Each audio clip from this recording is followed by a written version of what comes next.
Anna Sarin, I'm going to turn it over to you. I'm sorry if I said your last name wrong, but you are the Director of Listings Development for Western Canada and US for the CSE.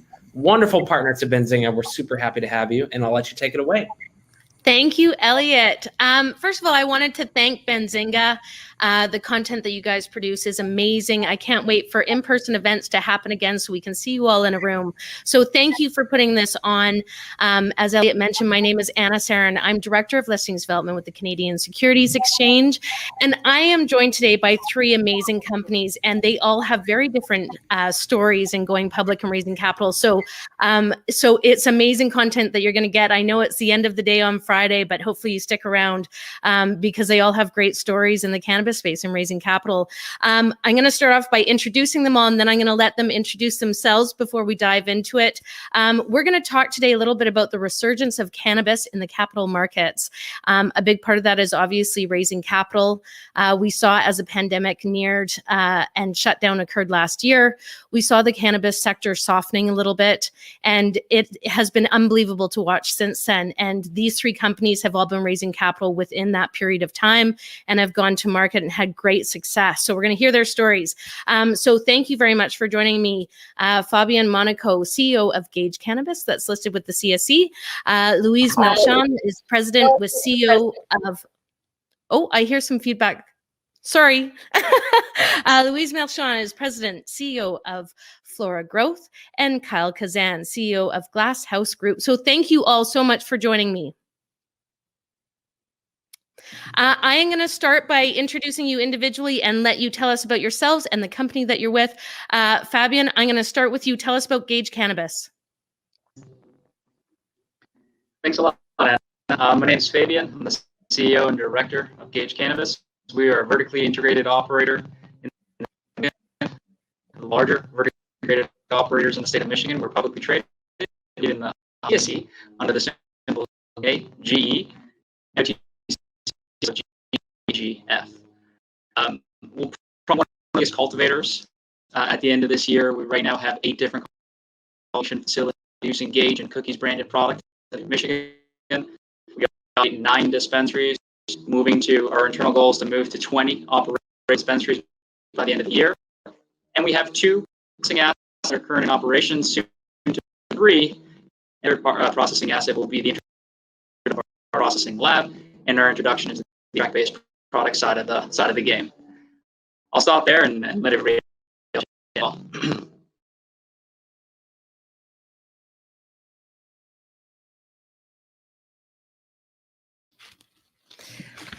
Sorry, I was muted there, Fabian. I was going to interrupt you because you were your Wi-Fi was a little glitchy, so we might come back to you. Hopefully, we can get it all working for you. Why don't we start with you, Louise Melchon? Tell us about Flora Growth, please. Anna, thank you so much, and once again, thank you to Benzinga for giving us this platform. I too, I'm looking forward to the day where we can do this in person. But a little bit about myself. My name is Louise Merchant. I'm the president and CEO of Flora Growth Corp. We're a NASDAQ-listed company under the ticker FLGC, and we actually just went public on May 11th, which marked a significant milestone for our company. Flora Growth is an all-outdoor cannabis cultivator with a portfolio of products across multiple industries in which cannabis will generate a disruption. As I mentioned, the company listed on May 11th, but it was founded in 2019, and we went through the significant hurdles of raising capital and taking the company public throughout the pandemic. And I cannot wait to talk to the Benzinga audience about our path. Wonderful. Thank you, Louise. Kyle, tell us about your company, Glass House Group. So as you can probably see by the way I'm dressed, I'm out here in Los Angeles, out here in California. Glass House Group is a vertically integrated company in California, only California. And we have one of the largest current cultivations, about 500,000 square feet. We have 4 retail stores from southern to northern. We have manufacturing, and we have, last I checked, it was the #2 flower brand in the largest market in the world, California. And so that's who we are today, although we're going through the public process with a SPAC. Wonderful. Thank you, Kyle. Fabian, let's try one more time because I wanted to make sure that we could find out a little bit more about Gage. Do you want to try one more time and tell us about Gage? Sure, yeah, no, feel free to interrupt me if there's the same problem again. I'm the CEO and director of Gage Cannabis. We are one of the larger vertically integrated cannabis companies in the state of Michigan. Michigan is already the third largest state sale on a monthly basis. They had 154 million in sales in the month of April. That's well ahead of many of the other larger markets, including Illinois, Pennsylvania. We're right behind actually only Colorado, California.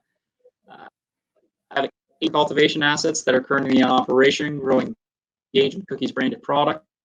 We have 9 different retail stores that are open as well. To hopefully by the end of this year, our internal goal is additional stores, and we have processing assets. Okay, so we got most of that. It was better this time. I wonder, Fabian, if you want to turn off the cam. Sometimes that helps with so that we can just get the dialogue. I will point out that Gage Cannabis is listed on the CSE, and we have done lots and lots of stuff with them. So you can always go to the CSE website and see their newly listed clips, as well as other interviews that we've done with them. So if you want to find out more information about them. Fabian, let's try again. See if this works without the video. Are you there? Oh, are you there, Fabian? Yeah, I'm here. Okay, let's try because I was going to start with you because I wanted to talk about Reggae Plus and this direct listing that you did in Canada. I will stop you if you do get glitchy, and we'll jump on to the other 2 participants. Hopefully, we can get you at the end. So Gage Cannabis is based out of Michigan, as you mentioned, and before it went public, it did what's called a Reggae Plus. Now, this is a platform within the U.S. where you're allowed to raise upwards of $50 million to non-accredited investors. And this is really important for companies out there because raising capital for only accredited investors can be a big task. So it allows, it has obviously boundaries around how you can do it, but it allows you to raise capital in a bit of an easier way privately. So Fabian, why don't you start telling us about that raise? Because it was that raise, I believe people were trying to oversubscribe. It was a very anticipated raise, wasn't it?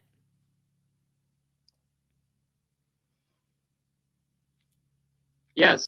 Yeah, we launched our financing back in 2020. We were asked to raise probably in history from a cannabis company perspective to raise Okay. 50 million. You know what, Fabian? I'm going to stop you because I just don't want I don't want to miss any of the content. Maybe they can help you log out and back in. I'm going to jump back on with Louise.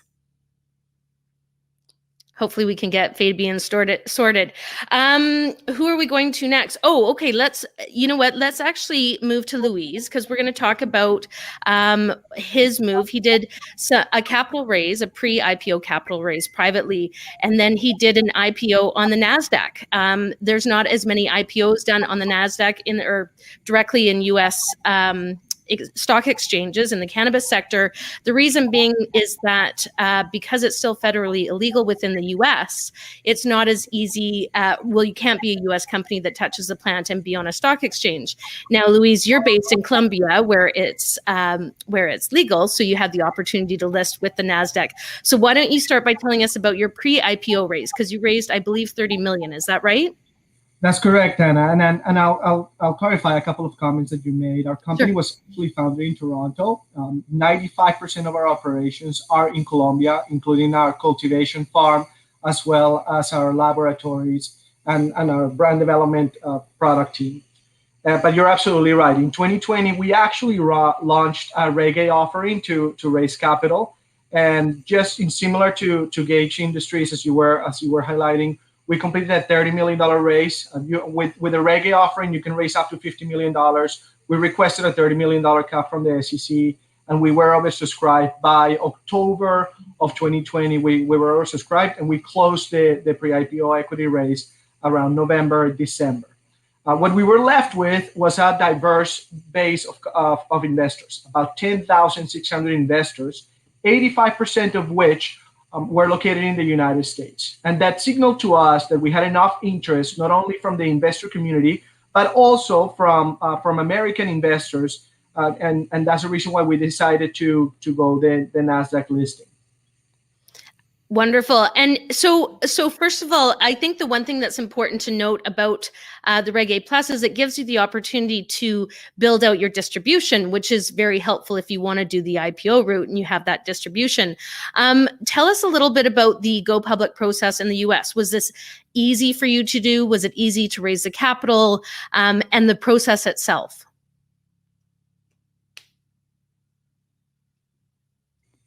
As you probably can imagine, and the audience can imagine, it's not an easy process. Clearly, us having the investor base that we had after we closed the Reg A and being able to raise the $30 million gave us the confidence that we could execute on going public through the NASDAQ IPO. But you probably, as you mentioned, the cannabis industry is highly regulated. There's very high barriers of entry, and a number of obstacles that you need to cross in order to be listed in an exchange such as NASDAQ. We, however, decided to take this route for a number of reasons.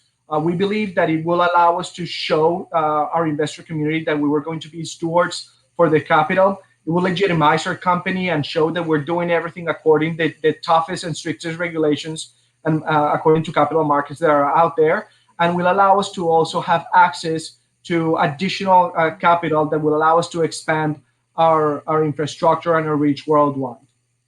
And do you find, what is the market saturation in Colombia? I know that Colombia became a country of favor in the capital markets at one point just because the margins are so amazing there. Is there a lot of competition in Colombia? What do you find within the capital market space? Not really, Anna. Not in terms of investment.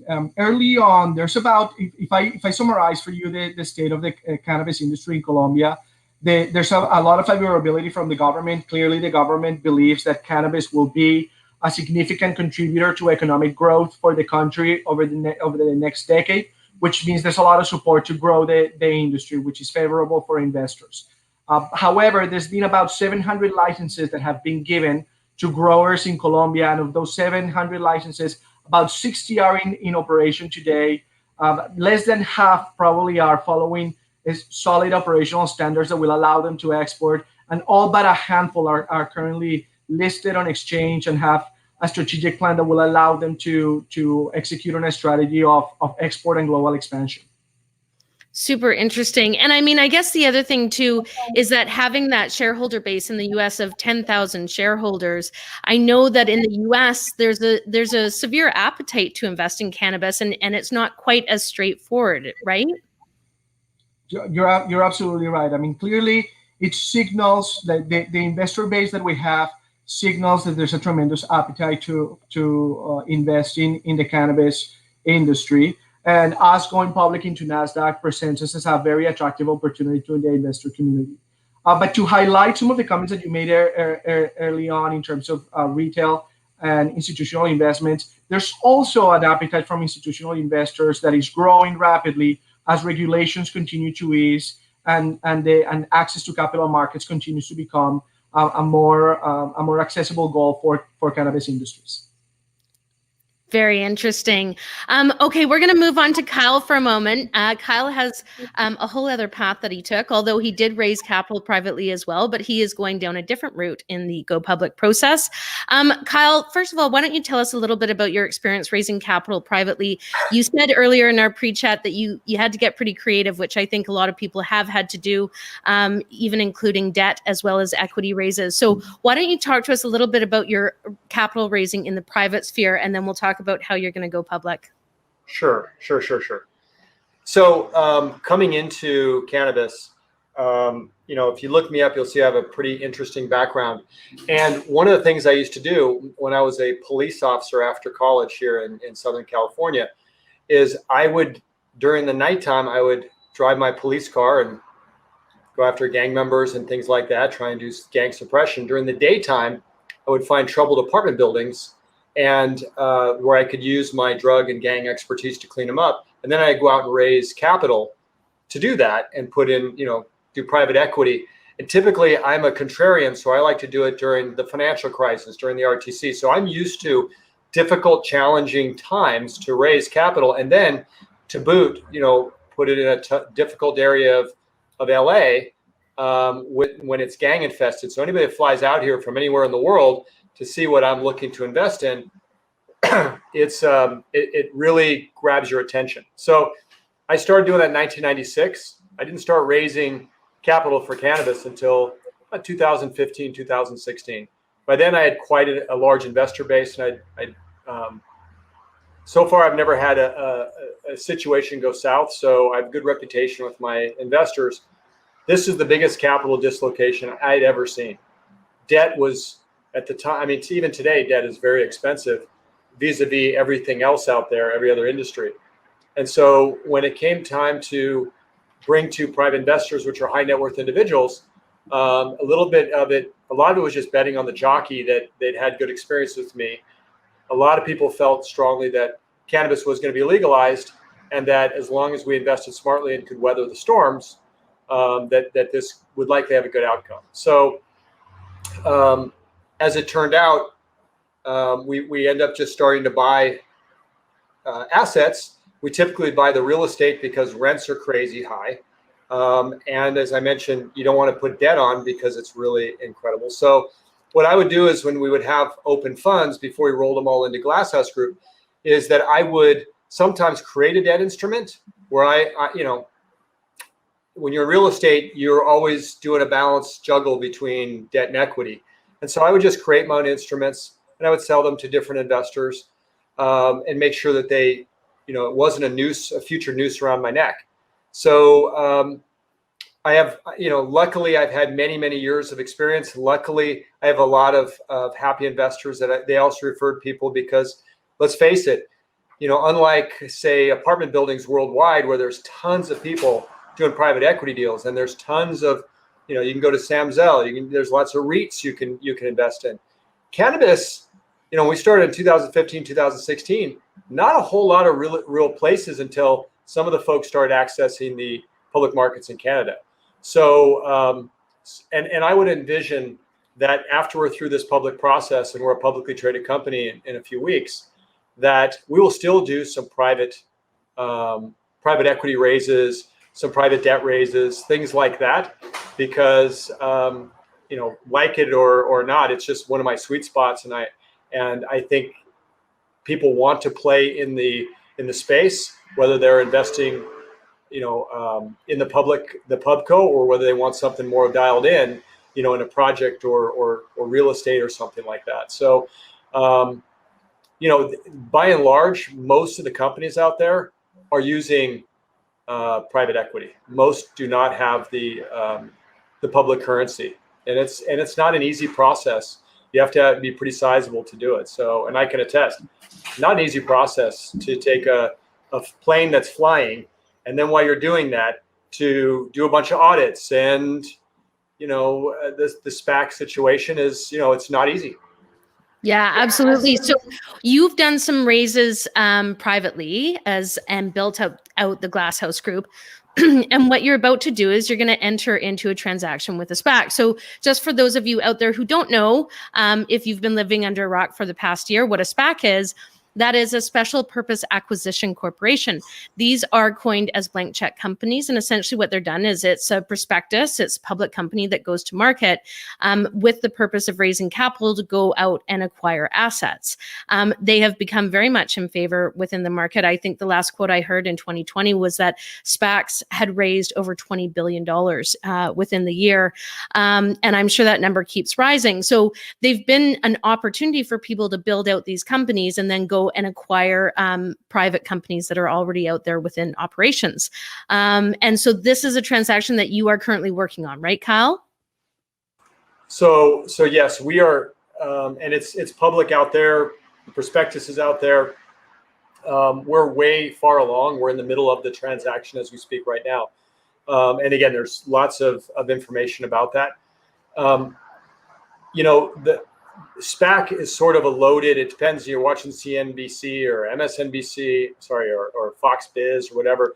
And some people love the SPAC, some people hate them. And what I would tell you is, if you're an investor, the best way to go into it, or if you're a company like mine, is to see what exactly this blank check company is going to acquire. So for us, when we met up, I'm a big jockey over the horse guy. And I really like, John Sandelman is the promoter behind this particular SPAC. He was the one who did AYR or AIR that has done very, very well. And so when he approached us, we sat down with him and his team, and my team and I sat down. We said, what is it that you want to buy with your blank check company? And he shared with us some companies that he was looking at, and he was California focused. We of course knew them, and we said, let us tell you what the reason why we're at the table.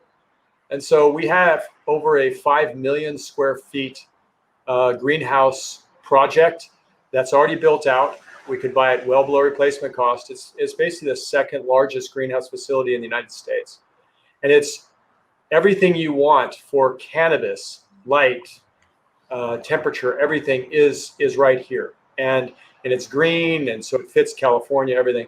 And then we also had a bunch of retail licenses with a group called Element 7, and so what we really needed was capital. So then the question is, okay, do you want to use this as a partial exit? And the way I looked at this, and I think the folks on the panel and many in the audience would tell you, we're still illegal. There's likely a big pop coming. And this is a brand new industry. We're not even using alcohol. We're not even 1933 yet. So we literally took zero money off the table. We looked at this as an expensive financing and an ability to raise more capital than we would have been able to do in an IPO.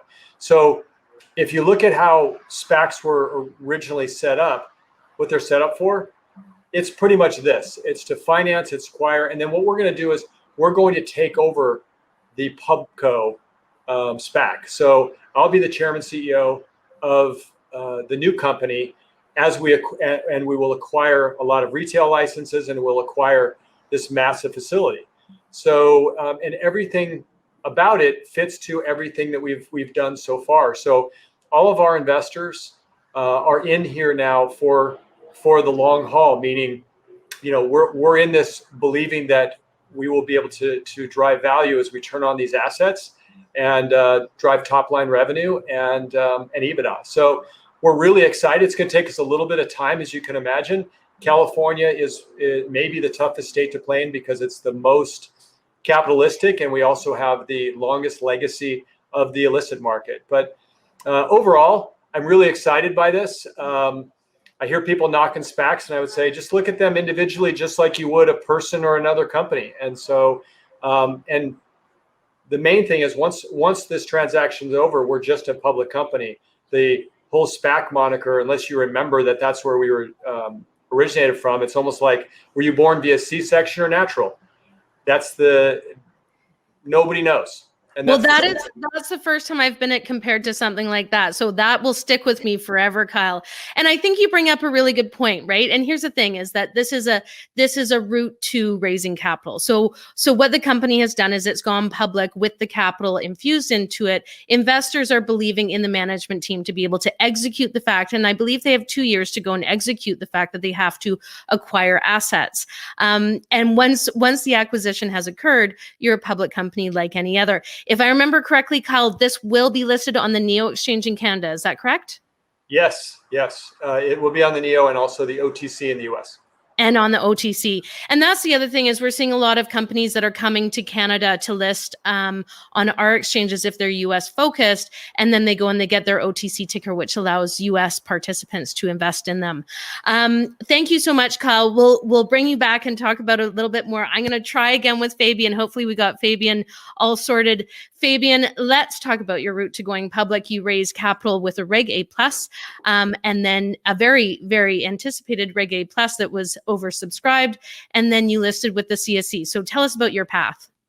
Sure. Hopefully you can hear me all right, and I apologize for those earlier difficulties. So we raised our $50 million via Reg A process back in the fall. We were one of the quickest companies to get there. Frankly, I think in history, for any other cannabis company that completed a Reg A, we had over 1,100 subscribers, and we were well oversubscribed. So it was really a blessing and very humbling experience to see how much demand we had for our brand and for our company. After that, essentially, it was done quasi-private placement-like, The only difference was you had the opportunity for U.S. retail investors to participate, in which obviously plenty of them did, with us getting over 1,100 shareholders in our cap table. Post that, we went public via long form prospectus in Canada and listed on the CSE on April 6th. Wonderful. And so here's the thing, and it's funny because Kyle actually brought something up earlier that I think is really interesting to point out, and that is that, you know, I remember the Reg A Plus coming to market. I believe it was in 2015, and it wasn't used a lot. It took a while for that adoption to occur. Kyle kind of brought up SPACs have been around for quite a long time, but when it comes to the sector of cannabis, it makes a lot of sense. And there's a lot of reasons it makes a lot of sense, and that has a lot to do with the fact that you still don't have banking in the US, and you still, you know, are federally illegal there. So doing a SPAC elsewhere where you can get these management teams and these checks collected makes sense. Reg A Plus, I feel like, Fabian, do you feel like that's the same, that Reg A Plus has really exploded within the cannabis sector? Yeah, I think it was something that, you know, wasn't really being used for quite a bit. And I'd say over the past, you know, for the first year, it was used quite a bit. Then it took a kind of 2-year hiatus, and then it was back with a vengeance, I'd say, in the past 24 months. I think, you know, the past 24 months, if you took a tally or a poll of how many retail participants were, you know, investing in just the general stock market, let's call it 24 months ago versus today, I think you'd see it be an extremely big and stark difference. There's been really a huge rise of the retail investor. And I think coupled with that, you'd see, you know, ways of retail investing continue to increase, and Reg A is one of them. And so I think you're going to continue to see Reg A Plus as a great way for US-based companies to go and raise capital from retail investors before they go public, or even while they're private. Really opens the door to a whole variety of other investors, rather than just focusing on, you know, your typical high net worth and institutional investors that you have in the US. And with that as well, you just get a better brand following. I know, you know, there's been a variety of other companies that have, you know, gone public via Reg A, as in doing a Reg A first and then going public. I think just having that brand following, having that amount of shareholders before you do go public is just a great and comforting way to ensure that your story is really getting out there. People are aware of your story. You're getting that recognition. And, you know, for us, it was a very, very beneficial process, and obviously something we would do 1,000 times over if we could. Fabian, now you're essentially based in Michigan. I'm sure that somewhere in the background, well, I'm not sure, but there might be plans to expand beyond Michigan's walls. But you're mainly focused there. Do you think that when or if the U.S. ever federally legalizes cannabis, do you think that there'll be a race to U.S. exchanges? 100%. I think what continues to plague the industry is just the small mini handcuffs that we have, and there's a lot of them. You know, from banking, from the listing abilities, from the tax, you know, potential consequences with 280E. I think once we start to get rid of these little small handcuffs that continue to plague our industry, and obviously being able to list on a U.S. recognized exchange is one of them, I think the industry is going to explode. Just for even from a custodian standpoint, obviously, you know, we're really happy with the CSE and what the CSE has been able to do for us as a company. But, you know, when you take a look at who's able to invest, you know, sometimes there's a little bit of, you know, a restriction there, especially US-based investors. When you take a look at maybe from a worldwide perspective, who is able to invest, you have further restrictions. And I think even from a custodian standpoint, especially because cannabis is federally legal, you have issues there as well. With, you know, something like the Safe Banking Act, and I say something like, you know, it doesn't have to be exactly how it was originally proposed, but something along those lines being introduced, giving us the ability to list on the NASDAQ, like Luis has obviously benefited from. I think you're just going to see an explosion in interest in capital and, frankly, abilities and speed in which the companies execute, because now they have the capital to go and really execute on their strategy in a quicker way.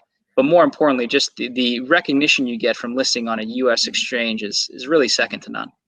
And do you think that that's what investors are preparing themselves for? They're, as well as companies, let's do these Reg A pluses, let's list on exchanges kind of outside of U.S. borders, you know, in anticipation that this will occur?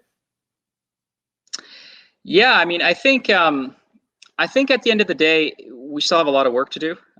There's been a lot of talk and talk. Not really a lot of action, nothing really that tangible that's happened.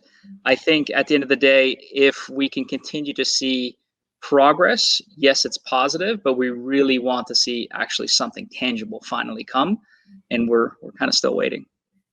Absolutely. Okay, Fabian, I'm so glad that we got your Wi-Fi all sorted, and I will hopefully jump back to you before the end of this. Louise, I wanted to jump back to you because I think this is something that's important. Everyone has touched on is, one thing is this dire intrigue to participate in the sector within the capital markets. You mentioned that you had 10,000 people that participated.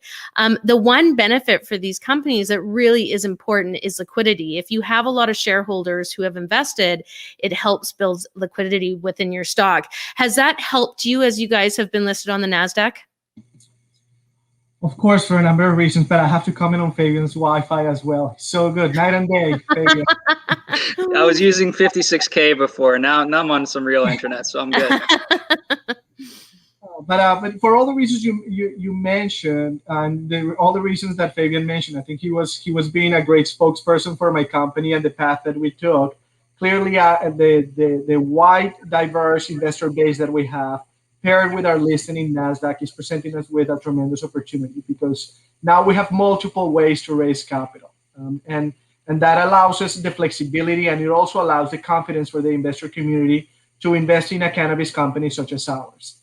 But I also want to highlight, Anna, that even though the path is arduous and difficult, there are companies such as Kyle's and Fabian's and mine that are finding ways to raise capital and get into exchanges, whether they're Canadian or US based. And that just highlights the fact that the regulations and the markets are getting ready for a more mainstream access in the cannabis. Absolutely. Well, I was intrigued this week to see that Amazon has now started supporting the sector in the way that it did in anticipation. And if Amazon feels a certain way, I feel like we all do somehow. Kyle, I have a question for you. Talking about the SPAC world, I didn't know a lot about it. Obviously, I've learned about it over the past few years because it's really started to come to Canada and come to market. I think the main reason we didn't see as much of it in Canada is because I believe, if I remember correctly, you need at least 40 million as initial capital infusion. In Canada, I don't know if our capital markets even equal California, let alone what's available in the US. So traditionally, we've seen a lot more SPACs in the US. Do you think if it goes federally legal, SPACs will just go insane? God, that's a great question. Let me say when it goes federally legal. The when is an unknown, but I think everybody watching this thinks it's not an if, but a when. I've heard that U.S. regulators are going to really tighten up SPACs because there are some things about them that have given heartburn to the SEC and the regulators. So, and SPACs were in favor some years ago, and then they came back more recently. And we're sitting on a 34,000 Dow.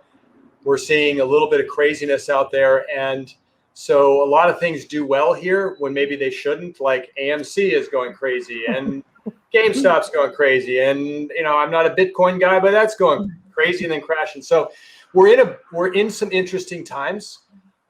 So what I would tell you is when federal legalization comes, you asked a great question to I think it was Luis when you said, are you going to see a lot of migration to the U.S.? I think you will start seeing the capital markets here just go absolutely crazy. But right now, the longer this stays, you're going to see more things happen in Canada. And I wouldn't be surprised to see more SPACs happen up in Canada.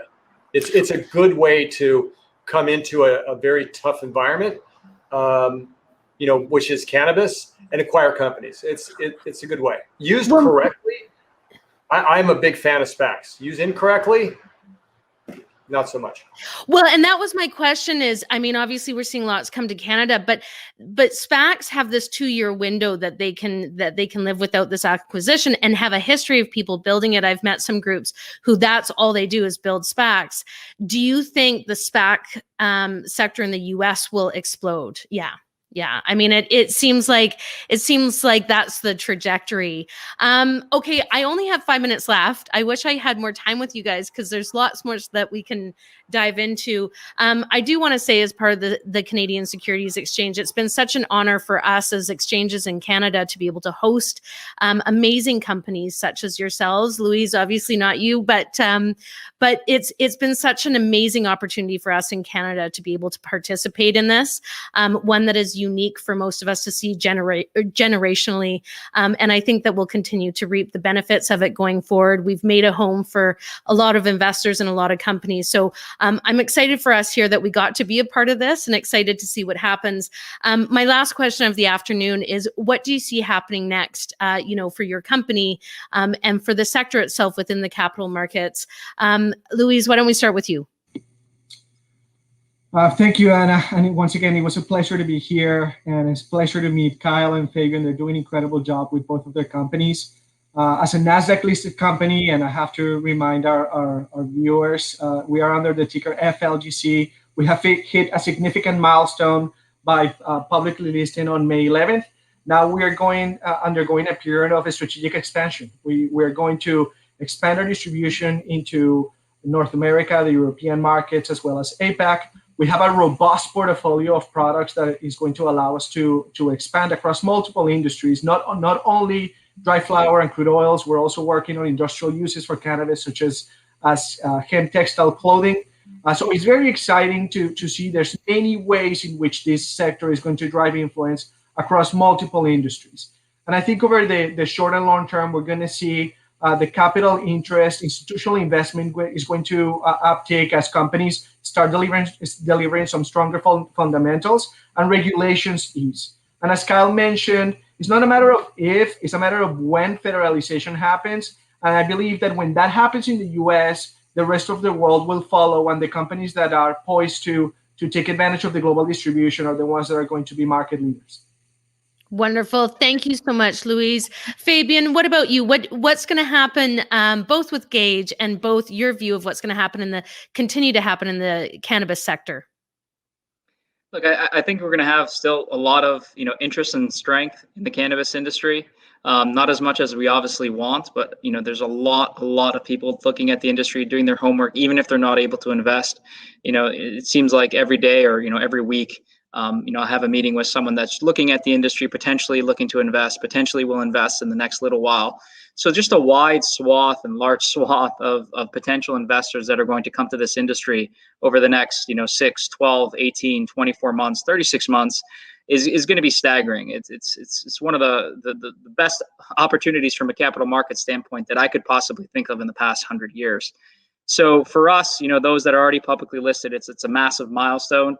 Obviously, Kyle soon to be listed himself. It's great to be out there. It's great to be a part of that club. I think you get also better brand recognition, not only from a consumer standpoint, but also from an investor standpoint by being publicly traded. You're kind of the first that someone will go to when and if there is a big inflection point in the industry as a whole. For Gage, we're going to stay focused, trying to keep our eye on the prize of being the #1 operator in Michigan. And really, that's what we're focused on in the next little while. The regulatory backdrop, we obviously you can't change anything there. We can't move anything, for whatever we do.